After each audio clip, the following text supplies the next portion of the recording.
the case is closed into Kurt Dennis. He was fired. He was guilty of what the whistleblowers accused him of, and now it's an opportunity for us as a district to turn the page, move forward, and no longer to allow this situation to loom over our heads. New at noon, School Board Vice President Ayante Anderson shared his reaction to the results of the Denver Public School internal investigation. This was the investigation into former McAuliffe International School principal Kurt Dennis. Dennis was fired shortly after talking to 9 News about safety concerns at his school. The district says that he violated student privacy laws. According to Anderson, the internal report, which is sealed, revealed that investigators had corroborated whistleblower allegations. Those allegations include the seclusion of students of color in rooms meant to de-escalate student behavior that were used in violation of district policy. The rooms, according to the report, were used to seclude the students and were not properly fashioned or safe enough to de-escalate the situation. The DPS investigation did not find evidence of racial discrimination, but Anderson said implicit bias does need to be considered as a factor. We have been reaching out to Dennis today for his comments. Again, the 33-page report from the Denver Public Schools, which included witness testimony and impacted party statements, is sealed under attorney-client privilege. And we're going to be continuing to follow this story as well. Our Nelson Garcia will be giving a full report that is coming up on 9 News at 4 p.m. Also new at noon, former President Trump has pleaded not guilty in the Georgia election subversion case. He entered the plea through court filings instead of being arraigned in person. This is the 4th time that Trump has now pleaded not guilty to criminal charges since leaving the White House. In Georgia, he is charged with racketeering in connection with his alleged efforts to overturn the presidential election results in Georgia. No official date has been set for the trial yet, but the Fulton County District Attorney has proposed a start date of October 23rd. Hurricane Idalia is now a tropical storm, but still it is unleashing so much fury. It just moved off the coast of North Carolina, but still brought with it a ton of rain, tornadoes, and power outages. We also just learned in the last 20 minutes that the storm could be leaving behind $20 billion in damage. That's according to Moody's Analytics. NBC's Wendy Woolfolk has the latest. The sun is out, but Idalia is relentless as residents as far north as Virginia are feeling its rain bands and gusty winds.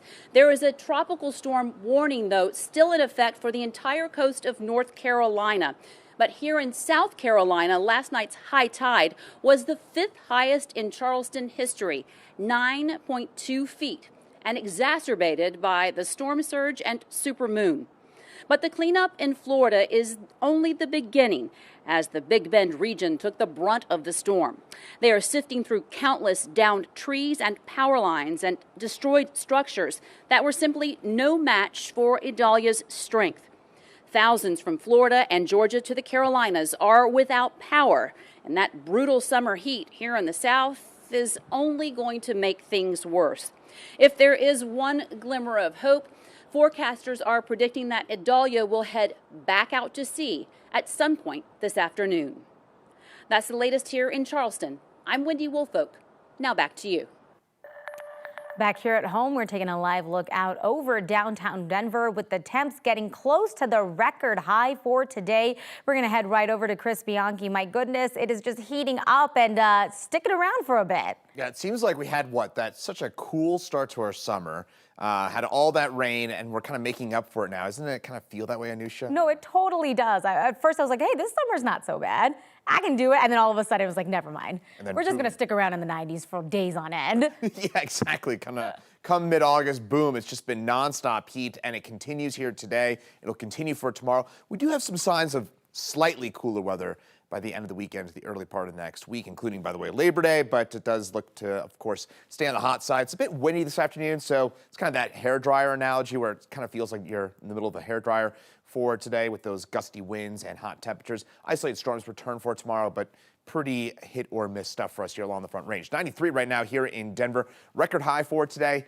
98, we'll be close to that. 97 in Pueblo right now, and a lot of 70s and 80s into the high country. And for today, those highs, 97, I just bumped that up. I think we'll be right around 97, very close to that record high of 98 that was set back in 2011. And those highs in the 90s for us on the Eastern Plains and 80s into the high country. HD Doppler radar It is quiet for us statewide, but as we look at this afternoon, maybe 1 or 2 gusty showers for us here in southern Colorado, and maybe a little burst of gusty wind for us here in the Denver area. Better chance for storms for tomorrow and Saturday. I'll have details on that coming up in my full forecast. All right, thanks so much for that, Chris. Aurora police are looking to inspire the next generation of officers. They're partnering now with the Community College of Aurora for a cadet pilot program. Our Brianna Fernandez has a closer look at how this could help with short staffing. Yeah, the program will allow students to go to class full-time, earn their degree, while also learning the ins and outs of the Aurora Police Department. So this is going to be a 2-year internship.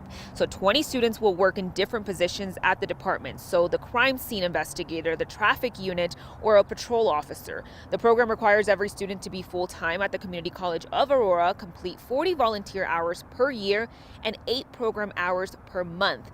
Then right after graduating, students will work for the Aurora Police Department for 3 years in a role that fits best for their career goals. This is a fully funded sponsorship loan through the community college, so the program will be free for students. And I spoke to the Aurora Police Chief, R. Acevedo, who says not only will this program help recruit people in the future, but it will also help with diversity within the department. We know the Community College of Aurora is a system that has a very diverse student body.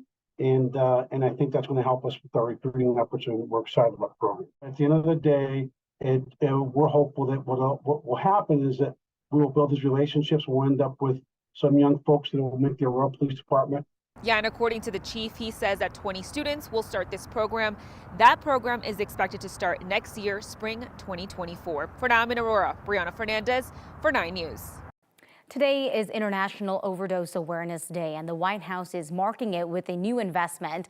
The Biden administration says it is putting $450 million towards efforts to address the opioid epidemic. The money will support overdose prevention and harm reduction efforts. There's also going to be a focus on treating addiction recovery services, as well as disrupting the supply of opioids. That, of course, is going to include fentanyl. Coming up today, starting at 4 o'clock, we do have team coverage of the overdose epidemic here in Colorado and what our state is doing to combat that crisis.